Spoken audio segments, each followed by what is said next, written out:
नमस्कार, न्यूज भारत आवाज आपके चैनल में आपका स्वागत है। आइए कुछ खास खबरों पे एक नजर डालते हैं। खबर सितारगंज से पंचायत चुनाव में धांधली का आरोप लगाते हुए जिला पंचायत 13 एचता और 12 बीडोरा से चुनाव लड़े प्रत्याशियों ने तहसील में पहुंचकर धांधली का आरोप लगाते हुए दोबारा चुनाव करने की मांग की। उन्होंने कहा कि जीते हुए प्रत्याशियों को जिला परिषद के चुनाव में हराया गया है। कांग्रेस विधायक गोपाल सिंह राणा ने सरकार पर मतगणना में धांधली का आरोप लगाते हुए विधानसभा में इस मुद्दे को उठाने की बात कही। वहीं जिला पंचायत की दोनों सीटों से लड़ रहे चुनाव के प्रत्याशियों ने भी सरकार पर गंभीर आरोप लगाए। चुनाव नहीं करने पर कोर्ट और किसानों के बैनर तले आंदोलन करने की भी चेतावनी दी।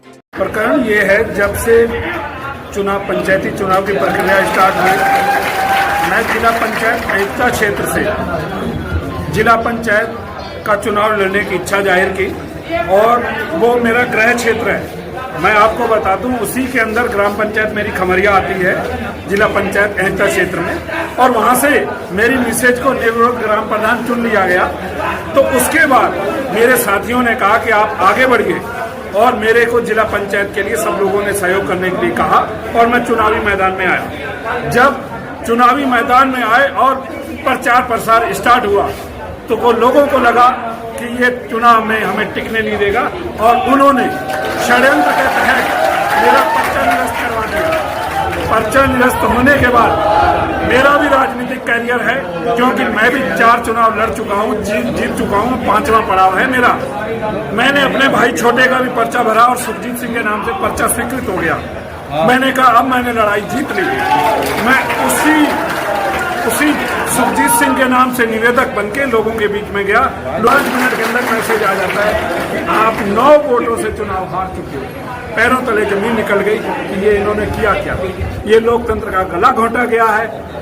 जनप्रतिनिधि जनता से चुन के आना चाहिए और उसी की सेवा के लिए बना है। ये संविधान है और संविधान को हम खत्म नहीं होने देंगे। ये लड़ाई आज संविधान की है। एक इस चीज की लड़ाई नहीं है कि मुझे जिला पंचायत नहीं बनाया, ये नहीं लड़ाई है। संविधान बचना चाहिए। यदि संविधान बचेगा तो हम लोग सुरक्षित रहेंगे, नहीं तो यहाँ हमारी भेड़ बकरियों जैसी स्थिति होगी। अधिकार सबका है। आज मैं आपसे निवेदन करना चाहता हूँ, सरकार के लिए कुछ भी संभव असंभव नहीं है। चाहे तो चुनाव करा सकती है। जब कहीं से विधायक क्षेत्र छोड़ के जाता है उपचुनाव नहीं होते क्या होते? 2 सीटों पर मुझे विश्वास नहीं, इन्होंने मत पत्रों में क्या किया बाद में। 2 सीटों पर उपचुनाव करवा के देख लें, जिसकी किस्मत होगी बन जाएगा। मैं तो यही निवेदन करता हूँ। आप सुखजीत सिंह चुनाव लड़े थे। आपका नाम क्या है? भूपेंद्र सिंह। में जो मैं इलेक्शन लड़ा था, मैं जीता हुआ प्रत्याशी था 750 वोट से। जो वोटों की गिनती हुई 750 वोट से मैं जीता हुआ। तो तीसरे नंबर पे चल रहा था, उसको उठा के पहले पे कर दिया और पहले वाले को तीसरे पे कर दिया। ये शर्म गुंडा कर दी और लोकतंत्र की धज्जियां उड़ाने वाली बात है। शासन प्रशासन कुछ नहीं है यहाँ पे, सब लोकतंत्र जीरो हो चुका है। सब यहाँ पे बस खून पे काम हो रहा है। 3 बजे के बाद यहाँ पे खून चलने लग गए थे, कभी इधर कभी उधर, कभी इधर कभी उधर। यहाँ पे डीएम एडीएम आरओ एसडीएम सब खून पे लगातार बातें कर रहे हैं। और हम जो समाज के लिए लड़ रहे हैं, हमें धक्का मुक्की माँ बहन की गाड़ी दी है, उठा के गाड़ी पटक दी जा रहा है, डंडा लाठी चल रही, माँ बहन की गाड़ी ला के घुसे चल रहे हैं। कोई लोकतंत्र की सब धज्जियां हैं। और जिस सीओ और जिस कोतवाल ने गाली दी है, उस सीओ और कोतवाल की हम पूरी जड़ तक जाएंगे और उसकी जड़ तक छोड़ेंगे नहीं उसको। सीधा मेरी अब जो जांच और वो रहेगी, वो मेरी लड़ाई कोतवाल और सीओ से रहेगी और मैं पीछा नहीं छोड़ूंगा। कसम से कहता हूँ, मर जाऊंगा पर पीछा नहीं छोड़ूंगा। चाहे जेल में, चाहे किसी भी दूसरे खाने में कहाँ मर्जी डाल दें, चाहे कितने मर्जी मेरे पे पीड़ित कर लेंगे, पर मैं छोड़ूंगा नहीं। ये मामला तो मेरी माँ की और बहन की गाली दी है पूरे समाज के सामने। गुंडागर्दी का राज नहीं चलेगा। समाज मेरे साथ है। कल को मेरे साथ कुछ भी होता है, ईंट से ईंट बच जाएगी पूरे सार्वजनिक की ईंट से ईंट। अभी इन्होंने मुझे बच्चा समझ के अभी बहुत कुछ किया मेरे साथ। इन्होंने मेरी जगह नहीं देखी अभी। अगर मैं बच्चा होकर निर्दलीय अगर 700 वोट से 60 70 साल के भुट्टे और जो सत्ता में बैठे हुए हैं 25 30 साल के, उनकी जड़ें हिला सकता हूँ छोटा नॉर्मल। जो पंचायत के चुनाव हुए उसके अंदर जब मतगणना हुई तो 2 किसान पुत्र सुखजीत सिंह और करमजीत सिंह हैप्पी क्रमशः एस्ता वाली सीट और बिडोरा सीट से दोनों ही बम्पर वोटों से जीत चुके थे और उनके साथ जानबूझकर रात के समय में जो इनको घेर के बंद करके पुलिस ने गाड़ियों में और जबरदस्ती जो है दूसरे लोगों को प्रमाण पत्र जारी कर दिया। उसके विरोध में जो इनके साथ अत्याचार हुआ उसके विरोध में सारे किसान नेता आज मजदूर संगठन यहाँ पे इकट्ठे हुए हैं इनको न्याय दिलाने के लिए। जो उन्होंने किया सरकार ने उसकी हम घोर निंदा करते हैं।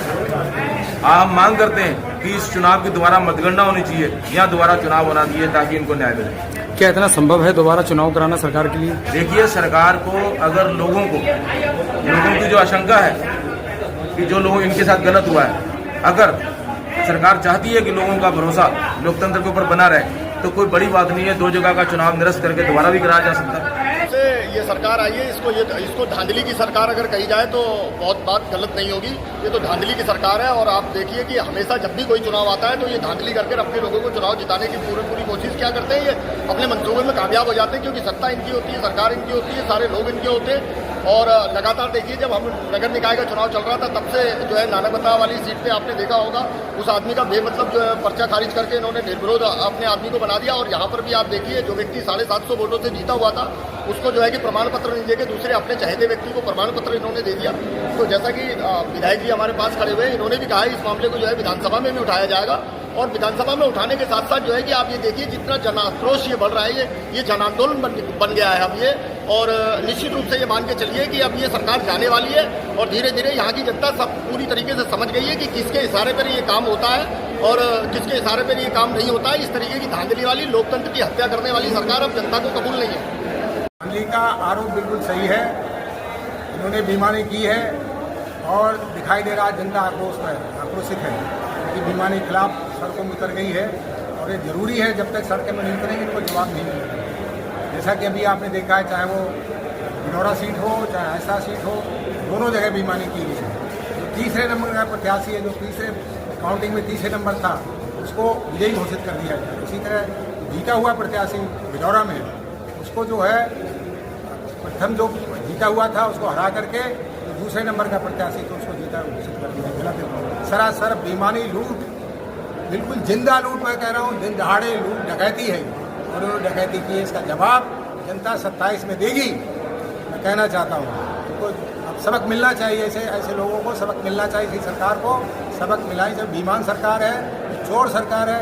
आप देख रहे हैं बिहार में क्या हाल है, वहाँ पर भी ये सारी चीज़ें, चुनाव आयोग की नाम की कोई चीज़ नहीं, कानून नाम की कोई चीज़ नहीं। यहाँ पर गुंडा राज चल रहा है, मनमाही चल रही, तानाशाही चल रही। अगर इनको यही करना था तो क्यों चुनाव कराया? उन्होंने मनोनीत कर देना चाहिए था प्रत्याशियों को, अपने प्रशासक बैठा देते जैसे अभी तक बैठाया था। इसी तरह हर जगह इनको अपना प्रत्याशी, अपना प्रशासक बैठा देना चाहिए। चुनाव की कोई जरूरत नहीं। अगर की बेईमानी करनी थी तो इनको चुनाव नहीं कराना चाहिए। क्योंकि हम जनता के साथ हैं, लोग जो उनका वाजिब है और इनको प्रदर्शन धरना करते रहना चाहिए, आंदोलन जारी रखना चाहिए। यही कहना चाहूँ। तो जब तक हमको न्याय नहीं मिल जाता है, हमको धरना प्रदर्शन करना चाहिए था। और मैं कहना चाहता हूँ कि इस मामले को हम विधानसभा में जोर शोर से उठाएंगे, चुनाव के मुद्दों को लेकर, बेईमानी के मुद्दों को लेकर के, जिसमें हमारा चाहे भिनौरा सीट हो, ऐसा सीट हो, चाहे और भी मामले हो, उसको उठाकर हम इसमें विधानसभा में उठाएंगे।